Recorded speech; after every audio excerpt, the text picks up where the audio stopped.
Good evening everyone. My topic is all about interagency coordination. Ang ibig sabihin daw po nito ay kailangan ng mga ahensya ng law enforcement tulad ng pulisya, NBI o iba pang mga ahensya na magkaroon ng mga programa para sa pakikipag-ugnayan or yung liaison para maging mas epektibo ang kanilang pagtutulungan.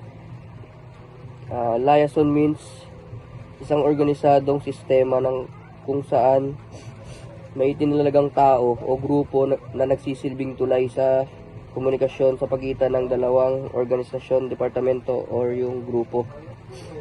Ang layunin naman nito ay mapadali ang koordinasyon, magpalitan ng impormasyon, magtulungan at mapanatili ang maayos na ugnayan. Katulad na lang ng police or yung law enforcement, may mga liaison officer na nag-uugnay sa mga kapulisan at komunidad, mga paaralan at iba pang ahensya ng gobyerno. Example, Police Community Relation or yung PCR program. Isa itong program kung saan ang mga Police Community Affairs and Development Group ay nagsisilbing liaison o tulay sa pagitan ng kapulisan at community. Ang layunin naman ng Police Community Relation or yung PCR program, palakasin ang tiwala ng mamamayan sa kapulisan sa pamamagitan ng barangay visitation.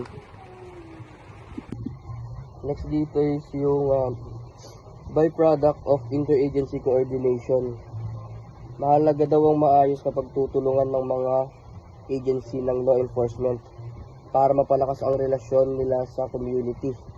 Kapag maganda ang koordinasyon, mas tumataas ang tiwala ng tao, gumaganda ang serbisyo at mas magiging matagumpay ang mga agency. Gusto ng komunidad na may pag-ugnayan sa mga law enforcers at gusto naman ng mga law enforcers na makuha ang tiwala ng tao. Kung pareho silang magsusumikap ang mga leader at tauhan ng law enforcement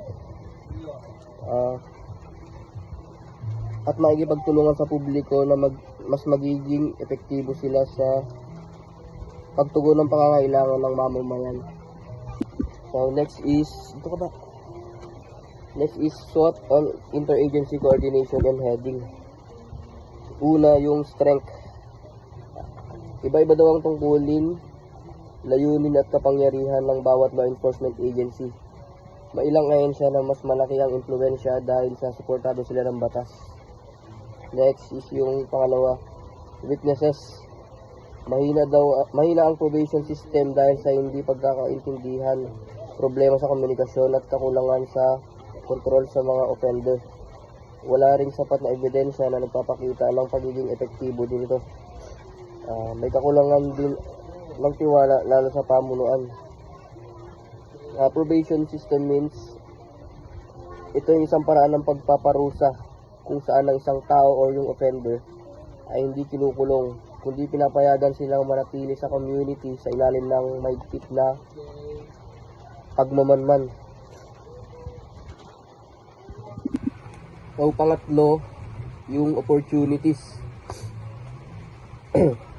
Ang ibig sabihin po ng opportunities ay may chance na mas mapabuti ang paglaban sa krimen kung magtutulungan ang mga law enforcement agencies at ang komunidad. Kailangan din ng respeto, maayos na komunikasyon at sabayang kilos para maprotektahan ang seguridad ng bansa. Pang-apat, yung threat. Ang threat po yung panganib na imbes may magawang solusyon, puro meeting at pag-uusap lang ang nangyayari. O minsan nagsisiraan ng mga ahensya sa halip na magtulungan. Kaya naapektuhan ang partnership. So yung next is yung challenge in law enforcement coordination. So yung una, yung diverse mandates and power dynamics.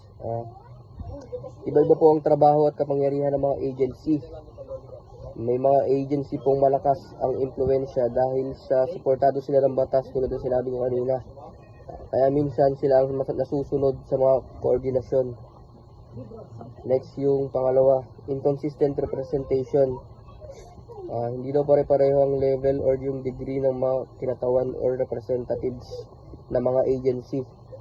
May iba na mataas ang posisyon tulad ng senior official, pero may iba na mababa ang ranggo, kaya nahihirapan silang gumawa ng mabibigat na desisyon o pumirma ng kasunduan.